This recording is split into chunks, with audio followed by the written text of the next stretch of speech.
नमस्कार, खरी खरी लेकर हाजिर हूं मैं सर्वमित्रा। देश में 5 चरणों के चुनाव हो चुके हैं, 2 चरण बाकी हैं और इन 5 चरणों में ही खबर आने लगी है कि बीजेपी की हालत बहुत खराब है। बीजेपी की हार शायद हो सकती है, 4 जून को बीजेपी सत्ता से बाहर हो सकती है। अब तो इंडिया गठबंधन की ओर से ये दावे भी किए जा रहे हैं कि इस बार इंडिया गठबंधन को 300 पार सीटें मिलने वाली हैं, यानी बीजेपी की हालत एकदम खस्ता है। इस बीच एक बड़ी खबर ये भी आ रही है कि बीजेपी और आरएसएस में अब एक बड़ी दरार पड़ चुकी है और आरोप लगाए जा रहे हैं कि जिस तरह बीजेपी ने अपने साथी दलों का इस्तेमाल किया सत्ता तक आने के लिए, उसी तरह का इस्तेमाल उसने आरएसएस के लिए किया और अब जबकि उसको सत्ता हासिल हो चुकी है, तो वो अब आरएसएस को भी किनारे लगाने की फिराक में है। जी हाँ, उद्धव ठाकरे ने भी एक ये बड़ा बयान दिया है। 2 दिन पहले उन्होंने ये आरोप लगाया कि जिस तरह बीजेपी ने हमें नकली शिवसेना बताया, उसी तरह से अब वो संघ को भी किनारे लगाना चाह रही है और हो सकता है बीजेपी आरएसएस पर प्रतिबंध लगाए। यानी बीजेपी और आरएसएस में एक बड़ी दरार पड़ती हुई दिख रही है और इसकी पुष्टि जेपी नड्डा जो बीजेपी अध्यक्ष हैं उनके एक बयान से भी हुई, जब उन्होंने ये कहा कि बीजेपी अब सक्षम है, उसे आरएसएस की जरूरत नहीं है। इंडियन एक्सप्रेस को दिए एक इंटरव्यू में जेपी नड्डा ने ये बयान दिया था। क्या है इस बयान के पीछे की रणनीति और क्या अब वाकई बीजेपी को आरएसएस की जरूरत नहीं है? क्या अब आरएसएस से जितना काम निकलवाना चाहती थी बीजेपी को निकाल चुकी है, या बीजेपी को अब अपनी हार दिख रही है तो इसका ठीकरा भी वो आरएसएस के सिर पर फोड़ना चाहती है? आखिर क्या पूरा खेल है इसके पीछे? आज खरी खरी चर्चा में हम इस पर बात करेंगे। हमारे साथ मौजूद है हमारे ऑनलाइन एडिटर अमलेंदु उपाध्याय जी। अमलेंदु जी, बहुत बहुत स्वागत करती हूँ आपका इस कार्यक्रम में।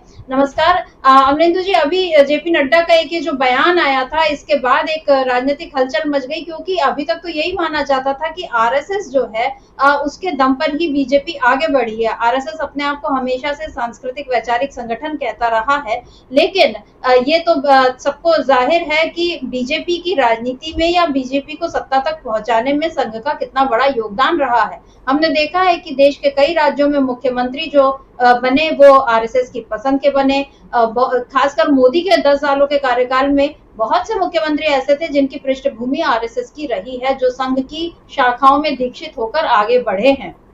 मनोहर लाल खट्टर, रमन सिंह, मोहन यादव, ऐसे तमाम नाम हैं हमारे सामने और खुद मोदी भी संघ के ही प्रोडक्ट हैं, यानी कहना चाहिए कि उन्होंने भी संघ से ही अपने राजनीतिक जीवन की शुरुआत की, सामाजिक जीवन की शुरुआत की। लेकिन अब जब उनकी सत्ता के 10 साल हो गए हैं, मोदी शिखर पर बैठ चुके, तो अब उनको उनकी ओर से ये कहा जा रहा है, मतलब जेपी नड्डा के बयान है, लेकिन माना तो यही जा रहा है कि इसके पीछे सोच मोदी की है, क्योंकि मोदी का अभी हाल ही में एक इंटरव्यू ये भी आया था जिसमें उन्होंने एक बड़ी बात कही। उन्होंने ये कहा कि मैं बायोलॉजिकली नहीं हुआ, मतलब वो अपने आप को जैसे हम आप सामान्य इंसान हैं जो कि पैदा होते हैं, वो वैसा नहीं, उन्होंने अपने आप को सीधे सीधे ईश्वर का अंश बताया, यानी ये कि वो अवतरित हुए हैं कहीं से। उनके भक्त अभी तक ये सारी बातें कहते रहते थे, लेकिन मोदी खुद इस बात को बोल रहे हैं। आखिर क्या है उनके इस बयान के पीछे के मतलब देश के प्रधानमंत्री हैं, कोई भी बात ऐसे तो नहीं बोल देंगे। अगर उन्होंने ये बयान दिया, वो भी गंगा माँ के लहरों के बीच में, वहां पर उन्होंने ये बयान दिया, तो क्यों ये बयान दिया? इस बीच संबित पात्रा का भी एक बयान आ गया जिसमें उन्होंने प्रभु जगन्नाथ को मोदी का भक्त बता दिया। ये सारी बातें जबान फिसलने या अनायास मुंह से तो नहीं निकली होंगी। जेपी नड्डा ने भी जो बोला बहुत सोच समझ कर बोला होगा। ये सारी बातें आखिर किस ओर इशारा कर रही हैं? क्या बीजेपी को इतना अति आत्मविश्वास है कि वो फिर से सत्ता में लौट रही है, इसलिए अब उसको किसी की भी जरूरत नहीं है, या कि बीजेपी का ये कोई साइकोलॉजिकल गेम वो अब देश की जनता के साथ खेल रही है, क्योंकि उसको ये नजर आ रहा है कि इस बार उसकी सीटें कम हो रही हैं। क्योंकि अभी प्रशांत किशोर जो कि बीजेपी के पहले रणनीतिकार थे, मोदी को चाय पे चर्चा जिन्होंने कराई थी, उनका भी एक बयान आया अचानक ही, जिसमें वो ये दावा कर रहे हैं कि 2019 जैसी सीटें ही इस बार बीजेपी को मिलने वाली हैं, मोदी फिर से सत्ता में आने वाले। हालांकि बाकी राजनीतिक विश्लेषक उनके इस बयान को अभी किनारे कर रहे हैं, इसे गलत बता रहे हैं, लेकिन जरूरत या सोचने वाली बात ये भी है कि आखिर प्रशांत किशोर को इस समय ही ऐसा बयान देने की जरूरत क्यों पड़ी? क्या है ये सारा खेल? जेपी नड्डा का बयान, मोदी का बयान, संबित पात्रा का बयान और प्रशांत किशोर का बयान, किस तरह से आप देख रहे हैं इन सारी चीजों को? समृता जी, सबसे पहले जेपी नड्डा की बात करते हैं। जेपी नड्डा ने जो बयान दिया है वो असल में बहुत ज़्यादा कहा जाए कि उसके पीछे छिपे हुए राजनीतिक संदेश हैं और बहुत चालबाजियां भी उसमें शामिल हैं, दोनों चीज़ें शामिल हैं। और मुझे लगता है कि इसके पीछे दो कारण बहुत से हैं। एक तो जिस तरीके से उद्धव ठाकरे ने कहा कि जैसे हमको धोखा दिया गया और हमसे कहा गया कि हम नकली शिवसेना है ऐसी, आरएसएस को जो है धोखा भारतीय जनता पार्टी यानी मोदी की पार्टी है वो देने जा रही है।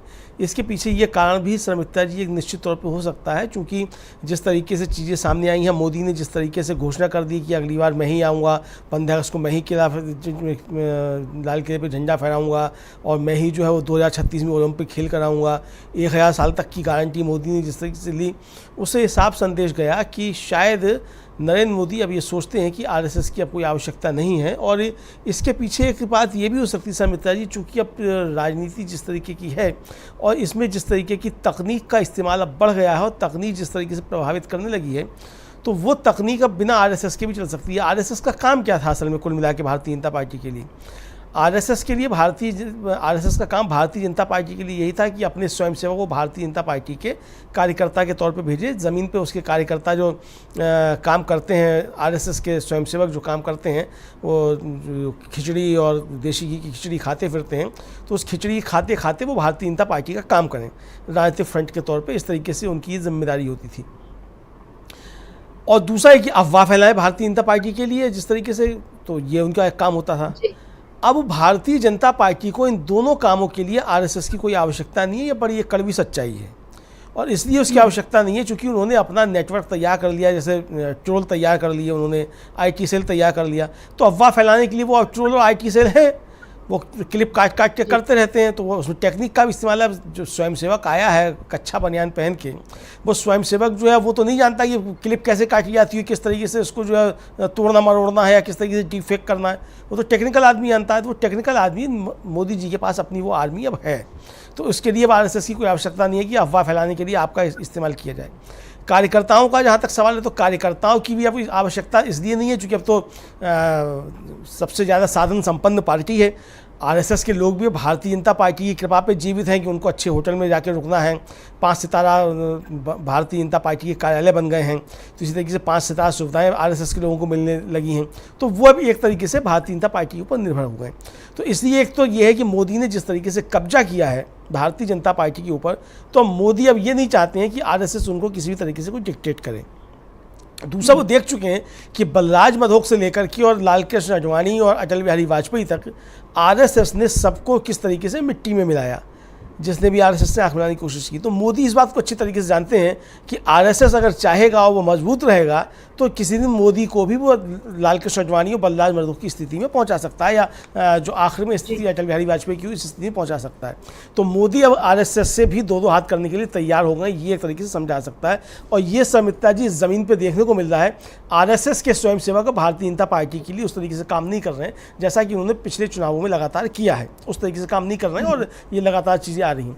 दूसरा ये जो एक है, अब इसके दूसरा भी एक वह है शर्मिष्ठा जी, इसका पक्ष जो है, क्या जेपी नड्डा ने ये घोषणा कर दी है कि चूंकि हमने नई पार्टी बना ली है, नमो पार्टी, भारतीय जनता पार्टी, और इसमें जो आरएसएस से लोग भेजे जाते हैं, जैसे बीएल संतोष आ गए थे या संजय जोशी थे या रामलाल थे या राम माधव थे, इन सब की अब कोई आवश्यकता नहीं है, अब इन सबको वापस हम भेजेंगे। क्या इस तरीके का कोई अंदर तैयार हो गया है?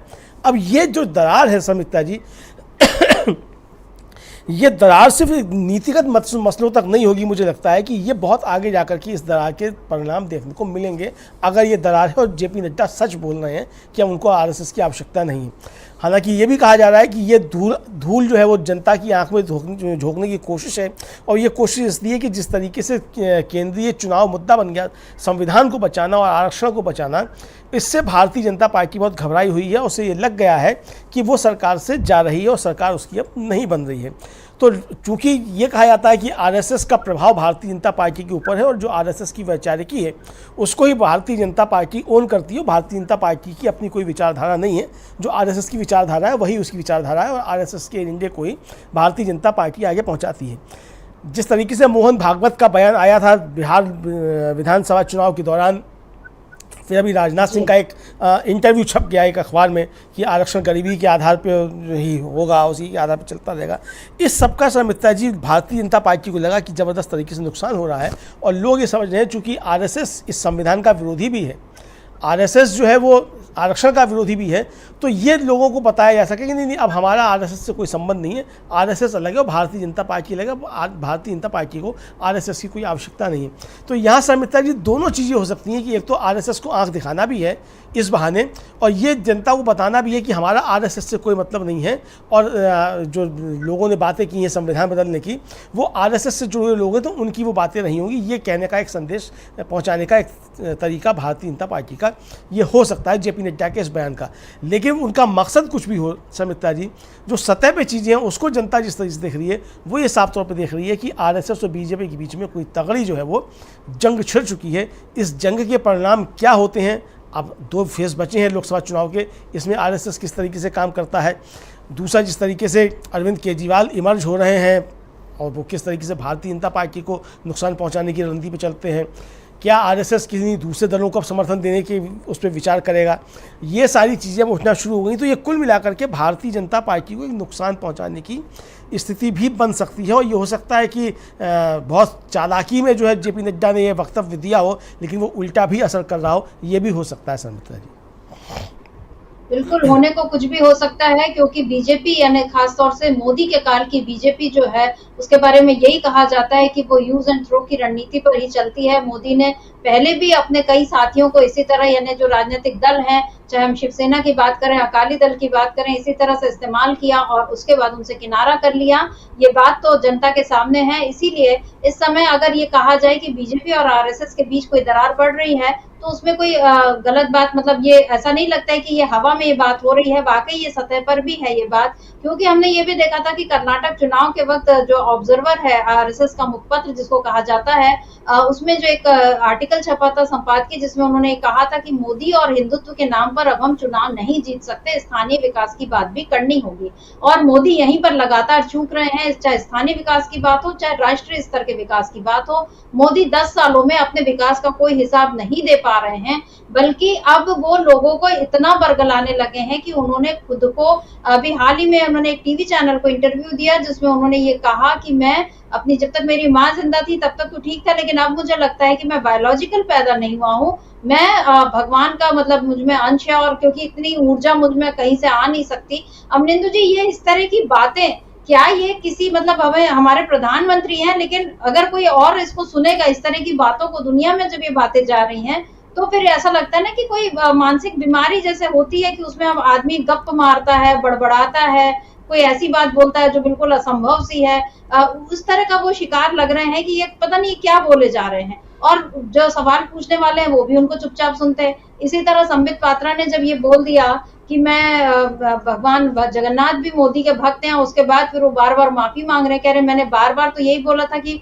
मोदी उनके भक्त हैं, लेकिन आखिर में मेरे से बहुत भीड़ थी, बहुत गर्मी थी, तो मुझसे ये जबान जो है मेरी फिसल गई। और उसके बाद उन्होंने अपना एक वीडियो भी जारी किया, हालांकि वो ओडिया भाषा में वो वीडियो जारी, इसलिए हम आपको वो नहीं दिखा रहे हैं क्योंकि उसकी हमको भाषा जो है एकदम हमें समझ में नहीं आएगी। लेकिन जो उन्होंने कहा उसमें उन्होंने ये कहा कि मैं इसके लिए प्रायश्चित करूंगा, 3 दिन उपवास करूंगा और मैं बार बार माफी मांगता हूँ। अमरिंदु जी, पुरी में 25 तारीख को यानी 6वें चरण में मतदान होना है, और उसके पहले संबित पात्रा ने एक ये शायद बहुत बड़ी गलती कर दी है। पिछले बार भी वो 11,000 के आसपास वोटों से हार गए थे चुनाव, लेकिन उसके बाद उन्होंने लगातार पुरी में काफी मेहनत की, वो टीवी पर कम दिखने लगे और पुरी में ज्यादा वो नजर आए, उन्होंने वहां लोगों से संपर्क किया, इसीलिए बीजेपी ने उनको फिर से टिकट दी। लेकिन क्या इस बार भी उनके हाथ से वो रेत की तरह ये मौका भी फिसल जाएगा, क्योंकि यहाँ पर वो एक बड़ी गलती कर चुके हैं और इस बार कांग्रेस ने भी उनको बिल्कुल घेर लिया। सुप्रिया श्रीनेत ने कल एक प्रेस कॉन्फ्रेंस करके उनको इस मसले पर उन्होंने सवाल उठाए, इसके साथ उन्होंने मीडिया पर भी सवाल उठाए कि आप लोग क्यों चुप हैं, क्या कुछ कहा है सुप्रिया श्रीनेत ने, इसको सुन लेते हैं। ऐसा प्रोपेगेंडा इतिहास में पहले भी देखा गया है। हिटलर भी अपने आप को ईश्वर का दूत, ईश्वर का स्वरूप बताता था। आपको पता है ना, किम जोंग, वो भी खुद को अपने अंदर दैवीय शक्ति बताता है, ईश्वर का स्वरूप बताता है, कहता है पेशाब नहीं करता है। ये किस तरह की बातें, जो ये तानाशाह होते हैं ऐसी बातें करके आत्ममुग्ध रहते, वही बात नरेंद्र मोदी जी कर रहे हैं। मैं यहां पर लेकिन एक सवाल आप लोगों से पूछना चाहती हूं। जब इस पर कोहराम मचा तो बोला गया स्लिप ऑफ टंग हो गई थी। अच्छा, इतनी बड़ी स्लिप ऑफ टंग हो गई कि भगवान को मोदी का भक्त बता डाला।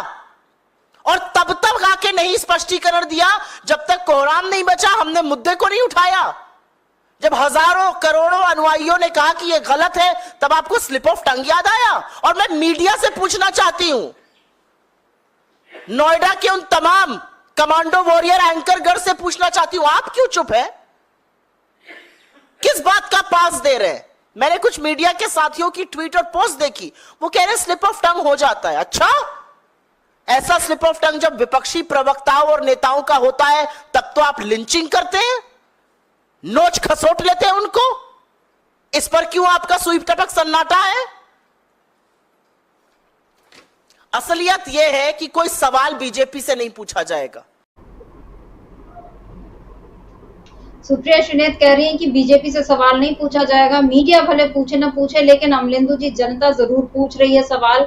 जनता लगातार महंगाई की बात कर रही है, बेरोजगारी की बात कर रही है। अब तो बहुत से हम लोग जब सोशल मीडिया पर देखते रहते हैं, लोगों के जब बयान आते हैं या हमारे अपने चैनल पर जो बयान आते हैं, उसमें लोग लगातार इन बातों को उठा रहे हैं। और यहाँ पर फिर वही संघ की बात ही सही होती नजर आती है कि जब तक आप विकास की बात नहीं करेंगे, क्योंकि संघ ने भी अगर एक वो अपना पूरा बेस तैयार किया था तो लोगों को उसने एक राष्ट्रवाद की भी जो पट्टी पढ़ाई थी, उसमें केवल हवाई बातें नहीं थी। कहीं ना कहीं संघ ने लोगों को ये कन्विंस कर लिया था कि हाँ, हम अगर कोई राजनीतिक शक्ति आपके हाथों में देंगे तो हम आपको एक मजबूत देश देंगे। ये बातें संघ ने फैलाई थी और वाजपेयी जी के शासनकाल में संघ का वो चलता रहा, उसका दबदबा भी कायम रहा, उसके हिसाब से काम भी होते रहे।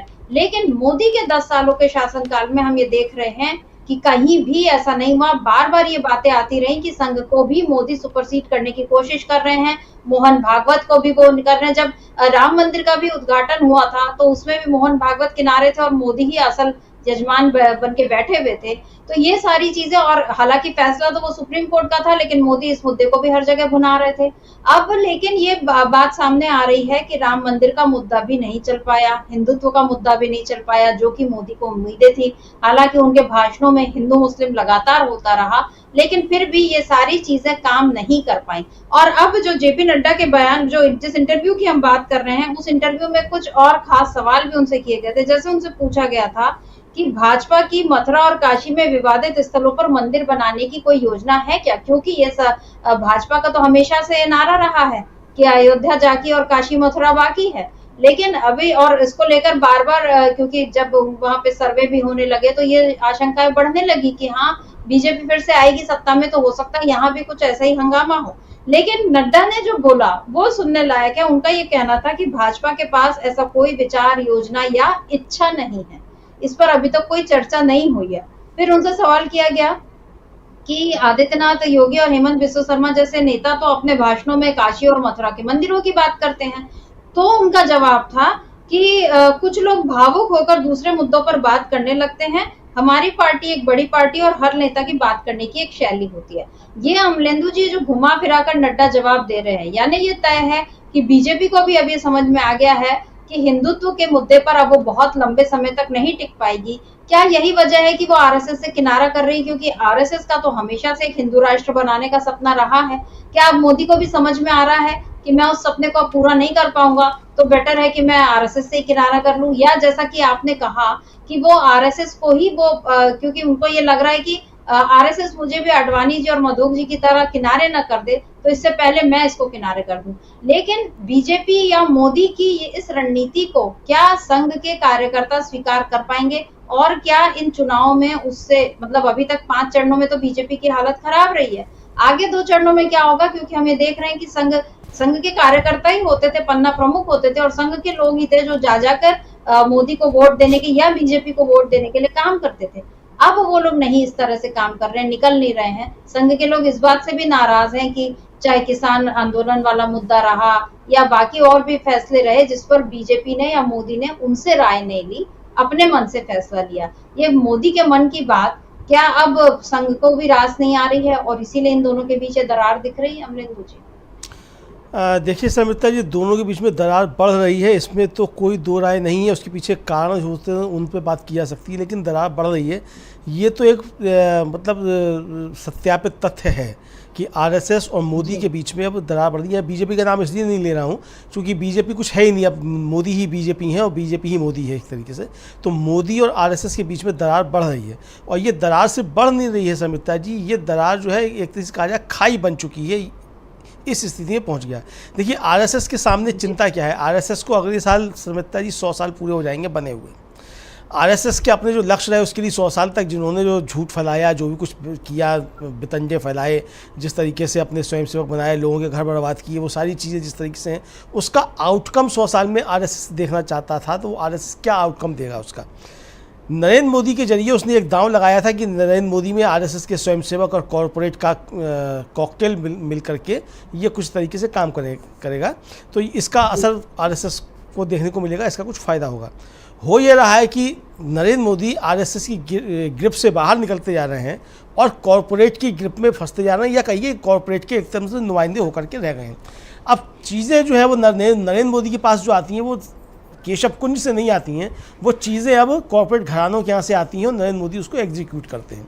तो ये भी एक विचलन है। दूसरा आरएसएस के सामने संकट ये है कि नरेंद्र मोदी की उम्र बढ़ रही है, अगली साल 25 सितंबर को 75 साल के हो जाएंगे, और जाहिर सी बात है कि वो भले ही अपने को कहें कि वो बायोलॉजिकल उनकी माँ ने पैदा किया है, लेकिन उनके अंदर ईश्वर का अंश है। तो यहाँ जितने भी लोगों के अंदर ईश्वर के अंश हुए, जाना उनको भी पड़ा है सबको ऊपर। तो 100 साल से ज़्यादा आप 110 जी लेंगे, 120 जी लेंगे, लेकिन जाना आपको ऊपर है। तो आरएसएस के सामने चिंता ये है कि ठीक है, मोदी ने भारतीय जनता पार्टी पे कब्जा कर लिया, बहुत अच्छी बात है, कब्जा कर लिया, ले जाए भारतीय जनता पार्टी को मोदी। लेकिन आरएसएस के सामने संकट ये है कि उसका नया खून उसको चाहिए है, नई लीडरशिप उसको चाहिए। वो किस तरीके से बनेगी।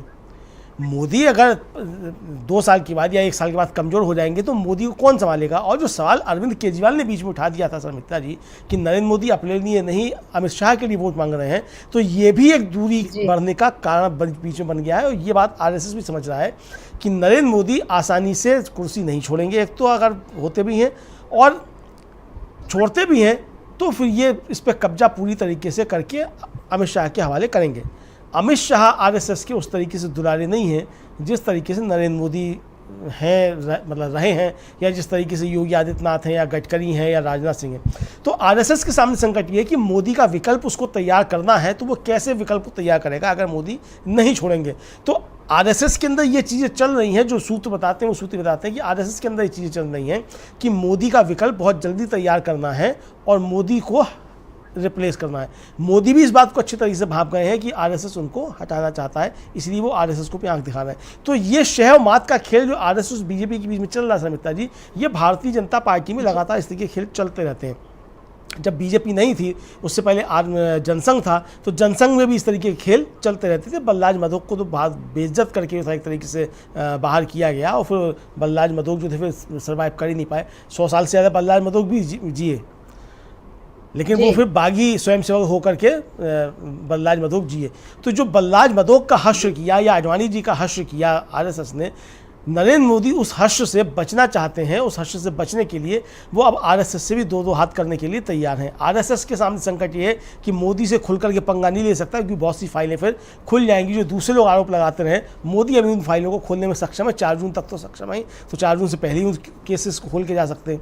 तो वो अगर फाइलें खुल जाएंगी तो नई सरकार जो आएगी वो उन पर केसेस पर फिर और आगे बढ़ेगी। तो अभी आरएसएस सीधे सीधे नरेंद्र मोदी से उस तरीके से टक्कर लेना नहीं चाहता है, लेकिन वो ज़मीन पर आरएसएस के खिलाफ काम करता हुआ, मतलब आरएसएस जो है बीजेपी के खिलाफ कार्य करता हुआ दिखाई पड़ेगा। मुझे ऐसा लगता है कि ऐसा अंदर बहुत सी चीज़ें चल रही हैं। तो नरेंद्र मोदी अपने को अब देवता बताएं या वो ईश्वर बताएं, जो भी बताएं, वो जो भी कुछ हो, हम नहीं जानते वो क्या है क्या नहीं है, क्योंकि वो बहुत सारी चीज़ें होती हैं। वो हो सकता है कि उनकी माँ की गलती रही हो, जैसा वो बता रहे हैं। हम तो नहीं कह रहे इस बात को, वो कह रहे हैं कि वो शायद उनकी माँ ने पैदा किया है। तो भाई माँ ही पैदा करती है, अभी तक तो हम यही सुनते आए हैं। मनुष्यों का जो इतिहास है, मानवों का, उसमें माँ ही पैदा करती है, तो उनके यहाँ कोई और पैदा करता तो हम नहीं कह सकते। लेकिन उनका कहना यही था, जितना मैंने सुना वो, कि शायद उनकी माँ ने उनको पैदा किया हो। तो अब ये शायद का मसला तो उनका अपना है। तो लेकिन अगर जो चीज़ें जिस तरीके दिख रही हैं, तो ये उनकी एक अपना, ठीक है, उनके अंदर से कोई भावना आ रही होगी वो देवता हैं, तो वो देवता हो सकते हैं। लेकिन ये संघर्ष जो है समिता जी आरएसएस और बीजेपी के बीच में, ये निश्चित तौर पर बढ़ता हुआ दिखाई दे रहा है और ये आगे बढ़ेगा, क्योंकि आरएसएस को एक पार्टी बचानी है, आरएसएस को अपना नियंत्रण कायम रखना है। उसे ये भी देखना है, जैसा कि गोलवलकर ने लिखा कि हम जो अपने कार्यकर्ता भेजते हैं, लेकिन जब चाहते हैं हम उसको वापस बुलाते हैं तो हम उसको मतलब वो उस तरीके से राजनीति के लिए मतलब लालायित नहीं रहते हैं जैसे और लोग रहते हैं। हम उनको एक डेपुटेशन पे भेजते हैं। मतलब उनका, गोलवलकर का कहना ये है कि आरएसएस जो है राजनीतिक दलों में डेपुटेशन पे भेजता है और जब उसका काम हो जाता है, जब उसकी ज़रूरत होती है, उन्हें वापस बुला लेता है। अभी एक जज साहब का बयान आया है समिता जी, पश्चिम बंगाल में जो अभी रिटायर हुए हैं, कोई दास हैं, 37 साल न्यायपालिका में रहे, और बता रहे हैं कि वो 37 साल से जो आरएसएस से जुड़े हुए हैं, अब वो फिर लौट करके आरएसएस में जाएंगे। तो यानी कि जो चीज़ें आरएसएस, गोलवलकर ने कहा कि हम अपने लोगों को डेपुटेशन पे भेजते हैं और फिर वापस में बुला लेते हैं, तो ये चीज़ें हैं। तो आरएसएस क्या मोदी को भी डेपुटेशन पे जो उसने भेजा था वापस बुला सकता है? ये चीज़ें भी चल रही हैं। तो ये उनका अंदरूनी संघर्ष है। अब जो चीज़ें सामने आएंगी उसमें मुझे लगता है कि जब ये चीज़ें समिता जी 4 जून के बाद और ज़्यादा बढ़ेंगी, जब भारतीय जनता पार्टी सत्ता से हट जाएगी, तब मुझे लगता है कि आरएसएस और मुखर होकर के मोदी पे हमलावर होगा। मोदी भी उसकी तैयारी शायद अंदर ही अंदर कर रहे हैं। वो ये तो तय कर चुके हैं कि सरकार से जा रहे हैं, ये तो लगता है उनकी बातों से, लेकिन आरएसएस से किस तरीके से निपटना है, शायद इसकी भी तैयारी नरेंद्र मोदी कर रहे हैं समिता जी। बिल्कुल, मुझे भस्मासुर वाली कहानी याद आ रही है अमरिंदु जी, क्योंकि उसमें भी यही हुआ था कि आखिर में उसको अपने सिर पर हाथ रखा तभी जाकर वो भस्म हुआ, वरना तो वो जिसने उसको बनाया उसी को वो नष्ट करने चला था।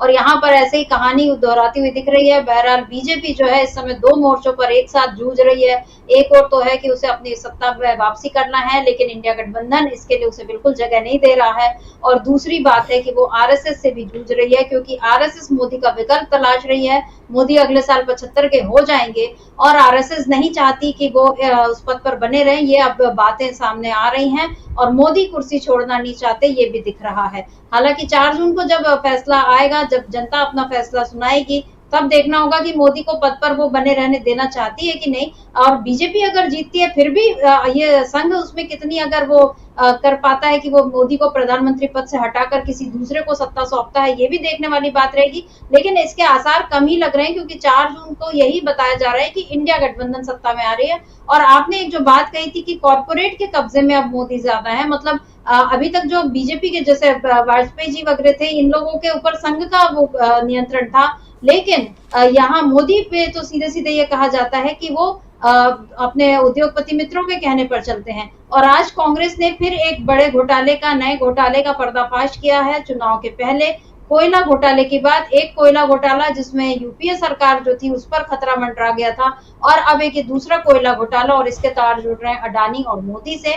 क्या कहा है राहुल गांधी ने इस पर, उन्होंने एक ट्वीट किया है, और इसके अलावा कांग्रेस ने भी एक ट्वीट किया है। राहुल गांधी का ये ट्वीट देख लेते हैं। राहुल गांधी ने इसमें लिखा है, इस ट्वीट में राहुल गांधी लिख रहे हैं कि वर्षों से चल रहे इस घोटाले के जरिए मोदी जी के प्रिय मित्र अडानी ने लो ग्रेड कोयले को 3 गुना दाम पर बेचकर हजारों करोड़ रुपए लूटे हैं, जिसकी कीमत आम जनता ने बिजली का महंगा बिल भरकर अपनी जेब से चुकाई है। क्या प्रधानमंत्री बताएंगे इस खुले भ्रष्टाचार पर ईडी, सीबीआई और आईटी को शांत रखने के लिए कितने टेम्पो लगे? उसके बाद वो लिखते हैं कि 4 जून के बाद इंडिया की सरकार इस महाघोटाले की जांच कर जनता से लूटी गई पाई का हिसाब करेगी। ये फाइनेंशियल टाइम्स की एक खबर के साथ राहुल गांधी का ट्वीट है। इसके अलावा कांग्रेस ने भी एक ट्वीट किया है, बड़ा ट्वीट है कांग्रेस का, जिसमें कांग्रेस ने लिखा है कि अडानी महाघोटाले की बड़ी खबर, पीएम मोदी का चहेता दोस्त अडानी अपने मुनाफे के लिए लोगों की जान से खेल रहा है। खबर है कि अडानी इंडोनेशिया से बेहद घटिया क्वालिटी का कोयला खरीदकर देश में भारी कीमत पर बेचता है और मुनाफा कमाता है। इस घटिया क्वालिटी के कोयले से देश में वायु प्रदूषण बढ़ रहा है, लोग गंभीर बीमारियों का शिकार हो रहे हैं। ये सीधे तौर पर लोगों की जान से खिलवाड़ है, और ये खिलवाड़ पीएम मोदी और अडानी मिलकर कर रहे हैं। आपको बता दें कि भारत में हर साल वायु प्रदूषण लोगों की मौत होती है। हमारा सवाल है कि ये खबर सामने आने के बाद क्या ईडी, सीबीआई नरेंद्र मोदी और अडानी के इस महाघोटाले की जांच करेगी? ये बड़ा ट्वीट है कांग्रेस का। और उसके पहले राहुल गांधी का जो ट्वीट है अमरिंदु जी, वो भी हमने देखा। राहुल गांधी ने इसमें आखिर में पूछा भी है कि ईडी, सीबीआई और आईटी को शांत रखने के लिए प्रधानमंत्री क्या बताएंगे कि इस भ्रष्टाचार में उनको कितने टेम्पो लगे।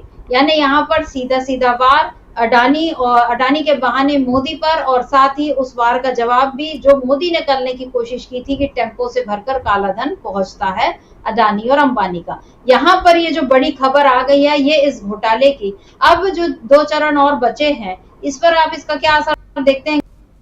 क्योंकि हमें इन घोटालों की जैसे ऐसी कोई खबर आती है और जो सत्ता में है उसकी हमेशा इसमें उसको नुकसान में रहना पड़ता है। आपको क्या लगता है बीजेपी का नुकसान इसमें और बढ़ेगा अमलेंदु जी?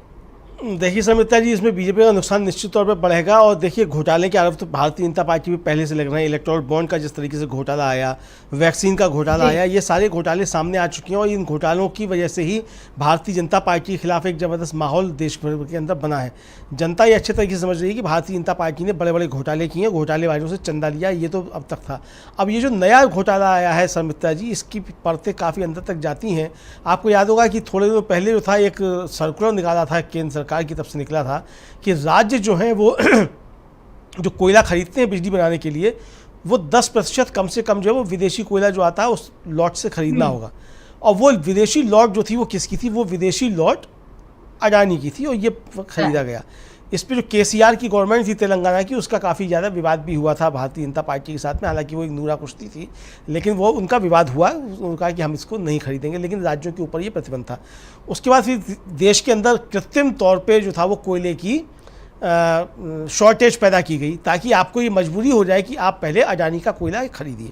और ये कोयला इंडोनेशिया, मंगोलिया से आ रहा है। आपको याद होगा कि मंगोलिया नरेंद्र मोदी गए थे, अडानी को साथ में लेकर के गए थे, वहाँ कोयले की एक डील बड़ी हुई थी। ऑस्ट्रेलिया में भी कोयले की बड़ी डील एक हुई थी, लेकिन वहाँ जो था वो कॉन्ट्रैक्ट वो कैंसिल हो गया।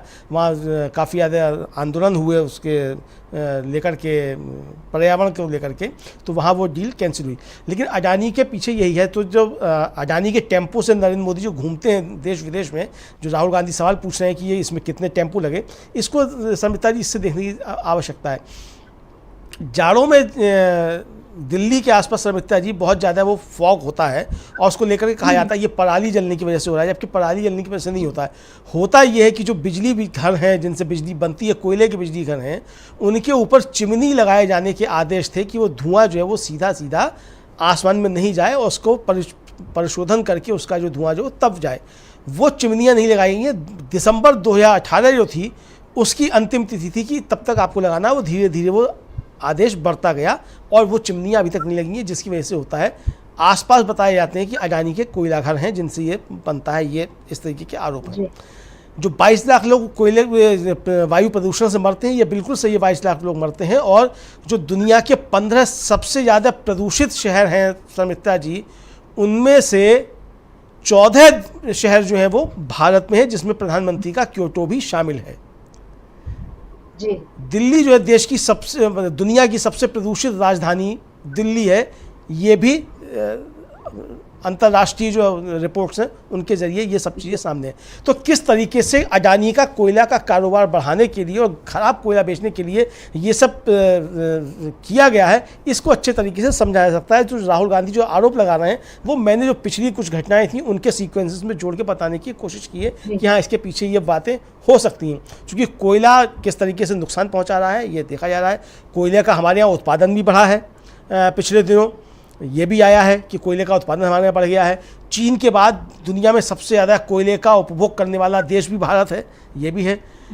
ये भी आया है शर्मिष्ठा जी की जो कोयले का 35% भंडार जो दिया गया है वो उन 7 कंपनियों को दिया गया जिन्होंने भारतीय जनता पार्टी को चंदा दिया। ये भी इलेक्टोरल बॉन्ड की रिपोर्ट सामने खुल करके आई हैं। तो ये कोयले की दलाली में भारतीय जनता पार्टी के हाथ काले हैं, ये तो इस तरीके से अच्छे तरीके से समझा जा सकता है। इसको जो सीक्वेंसेस है घटनाओं के उनको जोड़ करके शर्मिष्ठा जी, अब ये विपक्ष के आरोप है या कांग्रेस के आरोप है या किसके आरोप है वो चीज़ें अलग की हो सकती हैं। आरोप है उनमें कितनी सच्चाई है कितनी सच्चाई नहीं है, लेकिन आम आदमी जो इन सीक्वेंसेस को जोड़ के देख सकता है उसके मन में ये बात निश्चित तौर पे जा सकती है कि भारतीय जनता पार्टी जो है वो इस तरीके के कामों में लिप्त है। और ये एक कहा जाए कि कांग्रेस ने जो है बहुत सही समय पर ये वार करके इस चुनाव को और कहा जाए रोचक और दिलचस्प बना दिया और भारतीय जनता पार्टी के लिए एक तरीके से परेशानियां बढ़ा दी हैं। भ्रष्टाचार को लेकर के पहले से ही भारतीय जनता पार्टी काफ़ी ज़्यादा सवालों के घेरे में है। जिस तरीके से राहुल गांधी लगातार भारतीय जनता पार्टी के ऊपर प्रहार करते रहते हैं, खासतौर से नरेंद्र मोदी के ऊपर प्रहार करते रहते हैं और लगातार सवाल पूछते रहते हैं कि अडानी से आपका रिश्ता क्या है। और आखिर में तो हुआ ये कि नरेंद्र मोदी को भी मजबूर होकर के अडानी का नाम लेना पड़ा और एक दिन तो उन्होंने ये प्रहार कर दिया कि अडानी और अंबानी जो है वो काला धन जो है वो टेम्पो में भर भर के कांग्रेस को भेजते रहे। तो आज उसी टेम्पो का जिक्र एक तरीके से राहुल गांधी ने अपने इसमें किया है, अपने इस ट्वीट में, कि उस टेम्पो में कितने टेम्पो जो है लगे। यानी उन्होंने सीधा सीधा सवाल किया है कि नरेंद्र मोदी को या भारतीय जनता पार्टी को कितने टेम्पो में भर करके कालाधन अडानी ने भेजा है। ये एक तरीके से आरोप लगाने का काम राहुल गांधी ने किया है। राहुल गांधी के ट्वीट के कई मायने हैं और ये चुनाव के बीच में इस तरीके का ट्वीट आना निश्चित तौर पर, चूंकि देखिए जो अभी तक जो बातें चल रही हैं, जो कांग्रेस के समय में जिस कोयला घोटाले के आरोप लगाए गए थे और उस कोयला घोटाले को लेकर के एक तरीके से कहा जाए कांग्रेस जो थी उसमें बरी हुई और कांग्रेस क्या मतलब जो नेता थे उसके, कांग्रेस के या जो भी जिनके ऊपर आरोप लगे थे वो बरी हुए। और उसमें जो जज सुनवाई कर रहे थे, जो उन्होंने जब आदेश दिया, हाँ उन्होंने जो आदेश दिया उसमें साफ तौर पे उन्होंने कहा कि मैं सुबह से लेकर शाम तक बैठा रहता था और कोई भी एजेंसी जो थी वो अपने कोई भी सबूत लेकर के नहीं आई और ये केस को ख़त्म कर दिया गया। तो राहुल गांधी ने जो सवाल उठाए हैं इसको लेकर के, ये निश्चित तौर पे पूरे देश के अंदर एक नई बहस को पैदा करेंगे। चुनाव आखिरी चरण में है और ऐसे समय में ऐसे भ्रष्टाचार के आरोप लगना नरेंद्र मोदी के लिए एक नई मुसीबत को और पैदा करने वाला है। निश्चित तौर पे जो भारतीय जनता पार्टी और आरएसएस के बीच में दरार बढ़ती जा रही है, उस दरार के बीच में इस तरीके के आरोप और जो है एक तरीके से इस दरार को चौड़ा करने का काम करेंगे। तो हम अपने दर्शकों का एक आभार प्रकट करते हैं कि आपने हमारी बात को गंभीरता के साथ सुना। इस वीडियो को अधिक से अधिक शेयर कीजिएगा। अगर आपको हमारी बात सही लगी हो, कमेंट करके बताइएगा कि आप इस परिचर्चा से कितने संतुष्ट हैं या असंतुष्ट हैं। अपनी राय अवश्य दीजिएगा। इस चर्चा को हम यहीं समाप्त करते हैं। नमस्कार।